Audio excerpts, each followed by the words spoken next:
This is John Connor. If you're listening to this, you are the resistance.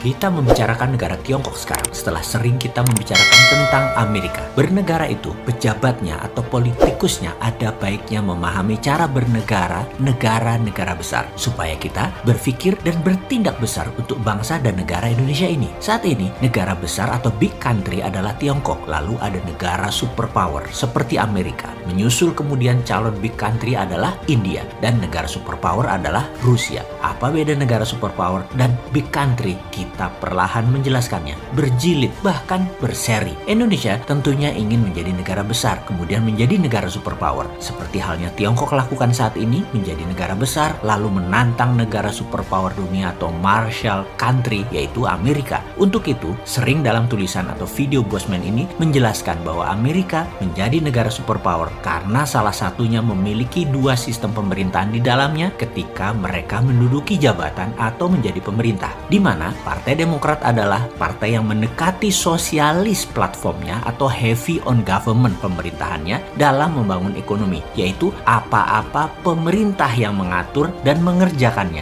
Kalau Partai Republik itu heavy on private atau heavy on sisi swastanya. Lebih banyak swasta berperan di dalam membangun ekonomi dengan strategi trickle down, di mana akan dikuatkan yang atas untuk membantu yang bawah atau UKM. Lalu dalam foreign policy, strategi menaklukkan negara lain, Partai Demokrat lebih pakai private army atau CIA atau intelligence operation. Sementara Republikan banyak konfrontatif langsung atau berperang terbuka dar der dor. Kemudian kekuatan bernegara lainnya adalah sistem demokrasi yang matang dengan electoral college di atas popular vote dan sistem konstitusi bernegaranya yang telah di-challenge, dites berkali-kali hingga matang sekali bernegaranya. Seperti sering saya informasikan dalam cara bernegara Trump yang di ujungnya masih ngotot dan bagaimana konspirasi Partai Demokrat untuk memenangkan Obama, Clinton, dan puncaknya saat ini memenangkan Biden. Saya memilih Trump karena kedekatan kebijakan ekonominya mendekati Mardigu Nation. Hampir sama kebijakan ekonominya, yaitu heavy on private. Saya ini bukan memprediksi Trump menang, namun kemenangannya ditebak oleh Bosman yang nggak begitu, karena itu mendahului kehendak rakyat Amerika. Apa bisa Bosman lakukan itu? Ya enggak lah. Tapi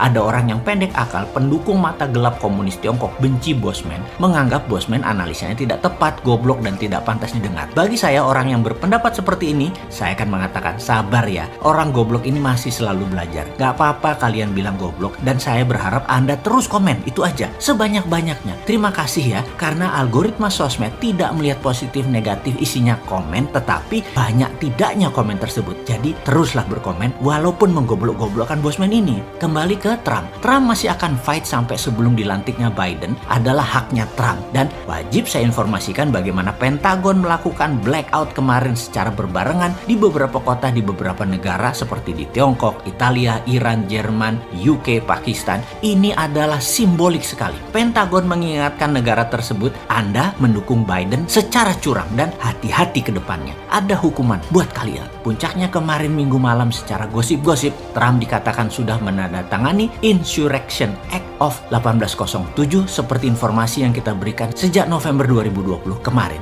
Jadi atau tidaknya martial law dalam sebuah executive order Presiden Amerika ini akan diterapkan atau tidak, siapa yang tahu. Ini semua bukan keputusan kita, namun di dalam bernegara, sebuah negara superpower, penting kita memahami juga atau penting kita untuk menirunya agar Indonesia bisa bernegaranya menjadi lebih baik ke depannya lagi. Jadi konstitusi Amerika seperti yang Trump lakukan sekarang sama persis dengan peristiwa di tahun 1864 di mana Demokrat juga melakukan kecurangan. Namun saat itu Presiden Lincoln menerbitkan Insurrection Act tahun 1807 ini yang berakibat perang saudara atau Civil War Amerika, di mana waktu itu tentara memang belah dua, Amerika Utara dan Selatan. Yang berperang saudara itu akhirnya dimenangkan Lincoln CS atau Amerika Utara yang berhasil menghapuskan perbudakan buruh di daerah Amerika bagian selatan. Jadi Amerika punya martial law, punya presiden executive order, punya hakim federal, punya SCOTUS, punya punya KPU yang independen, punya electoral college di atas popular vote, dan banyak lagi di dalam undang-undang atau konstitusi mereka yang sangat pelik, matang, dan teruji. Indonesia harus uji semua undang-undang termasuk konstitusi kita yang sudah baik namun banyak penerapannya melenceng. Dan sejauh ini tidak ada yang mengkoreksinya, terutama ketika bernegara pejabat pemerintahannya adalah sistemnya oportunis pragmatis. Dalam jangka panjang bisa bubar sistem bernegara Indonesia ini yang harus kita perbaiki segera. Kembali ke Tiongkok. Kebetulan saya ini hadir selama 2 minggu dalam beberapa rapat umum PKC Partai Komunis Cina di tahun 2017